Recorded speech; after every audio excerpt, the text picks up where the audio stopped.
Welcome to another AFI 100 Greatest American Film List Review.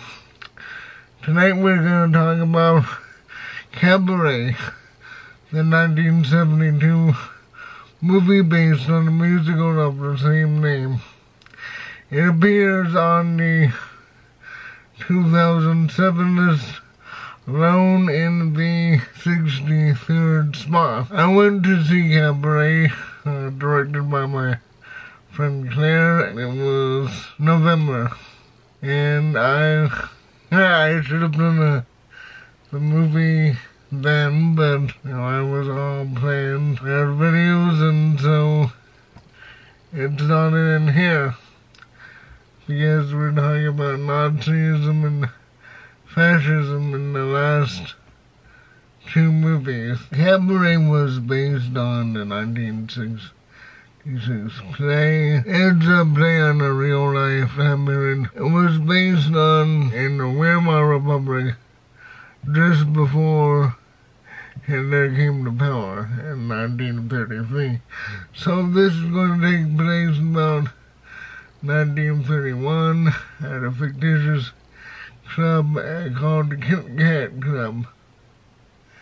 And well, typically before a real fascist crackdown, there's an openness and just we don't care, let it all hang out attitude.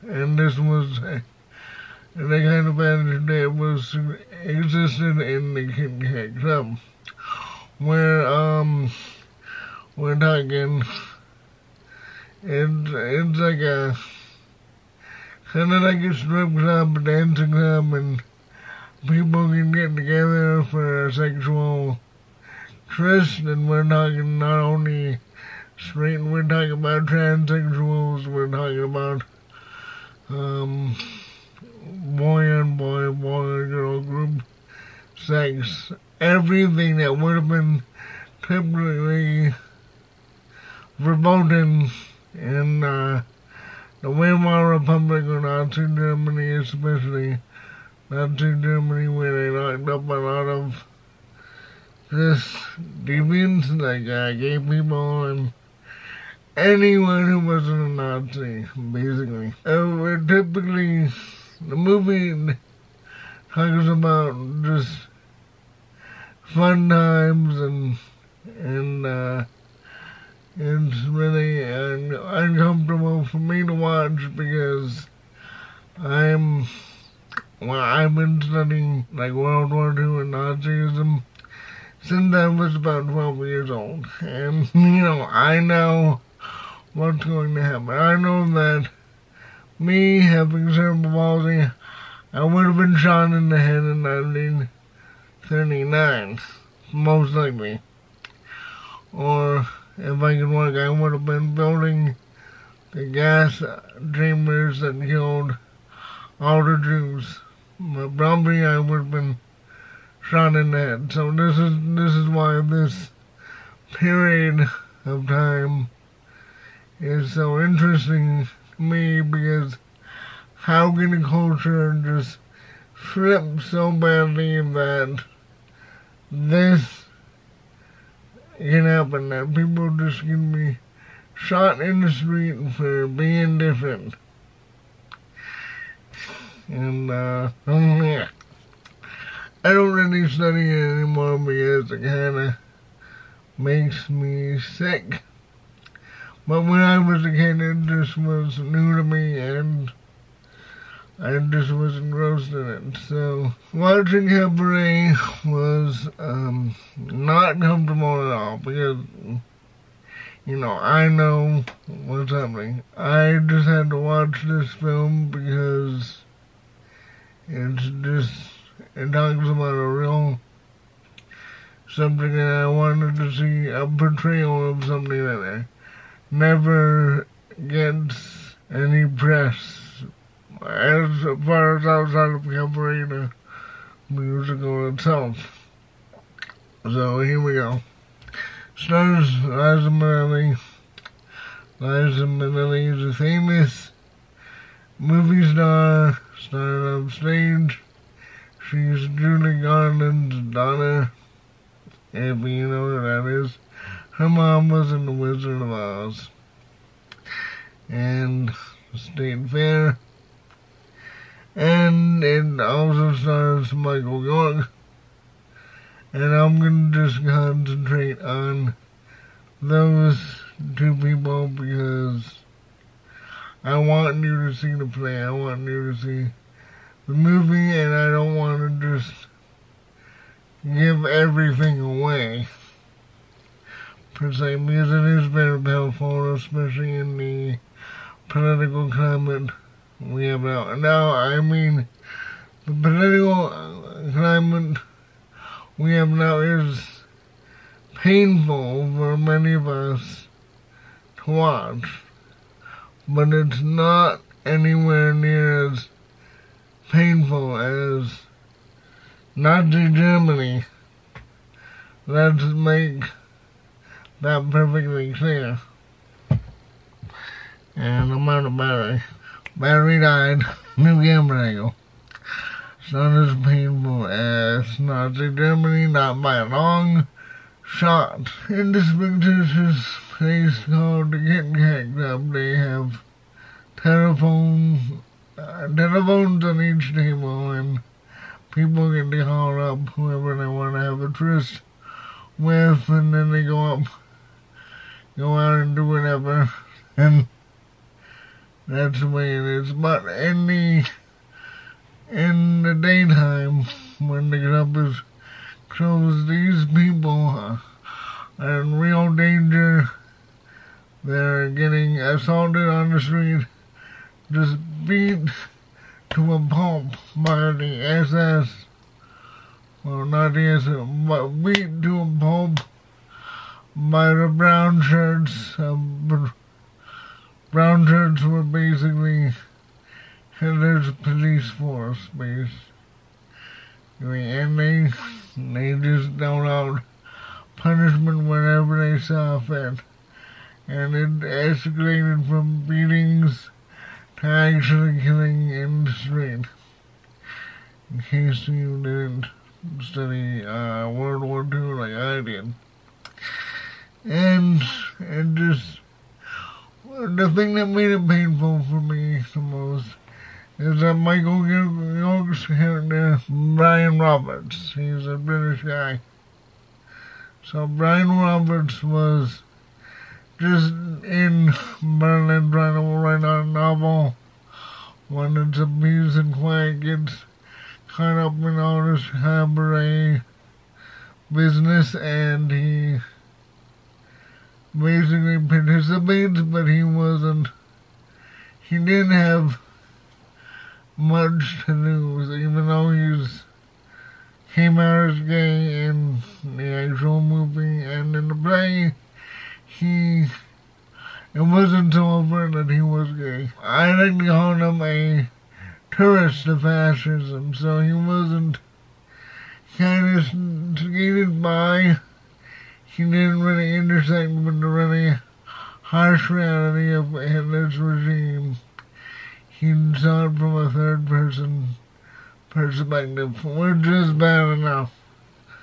But Brian is your window into this whole world of silk-veiled madness. These people are at a garden party when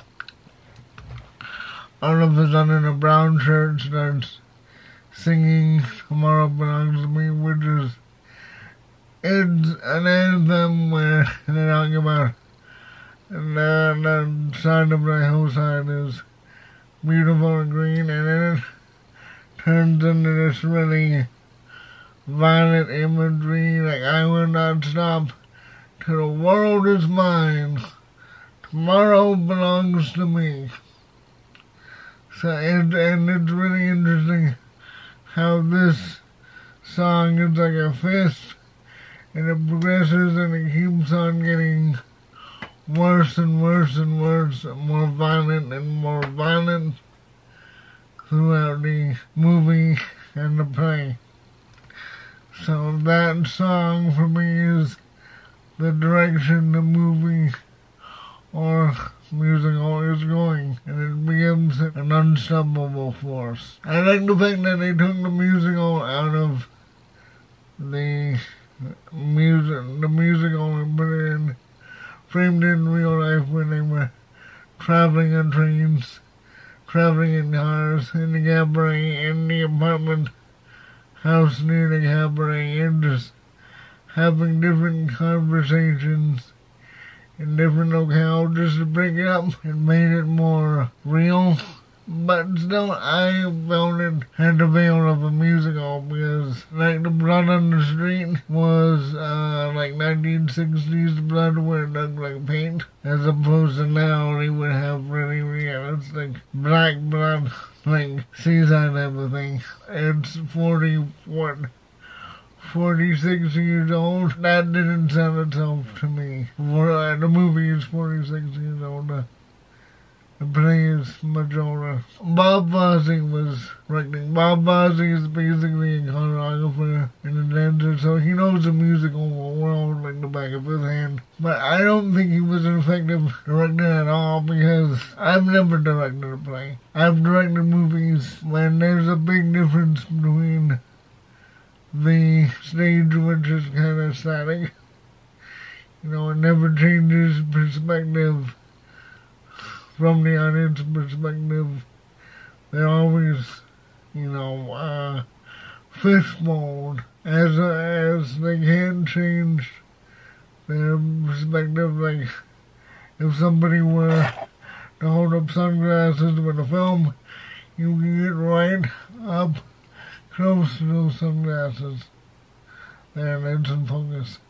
But the brain's still far away. And I felt that he didn't utilize the camera like a film director because he's not a film director. And I wish they had gotten anyone like, I don't know, I don't really know who would be around. But he just, here's the difference between stage play. I just talked about the perspective of the camera, and it almost felt like he didn't know where to place the camera. A lot of his scenes were uncomfortably close, like I am. I'm really uncomfortable close, and you know, and it's kind of hard to have another person in here like that, and it just makes the audience really claustrophobic.